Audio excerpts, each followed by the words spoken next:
Embedding automation within your overall business strategy is key to helping you to accelerate your automation journey, no matter what stage you're at.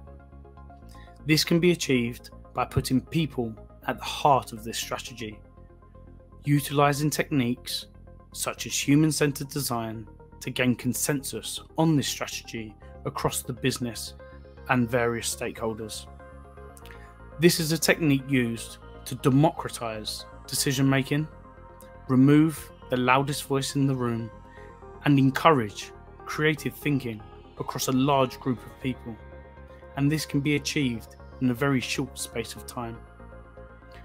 This therefore allows you to have a clear roadmap for where and when automation will be applied to your business, and it opens up a much wider scope of business value that can be achieved.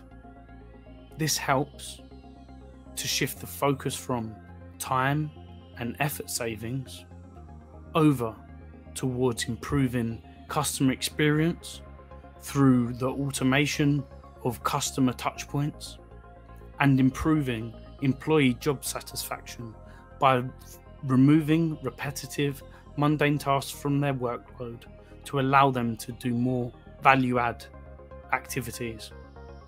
If, like me, you're passionate and interested in the topic of automation and how it can be applied to your organization, feel free to drop me a message or connect with me on LinkedIn.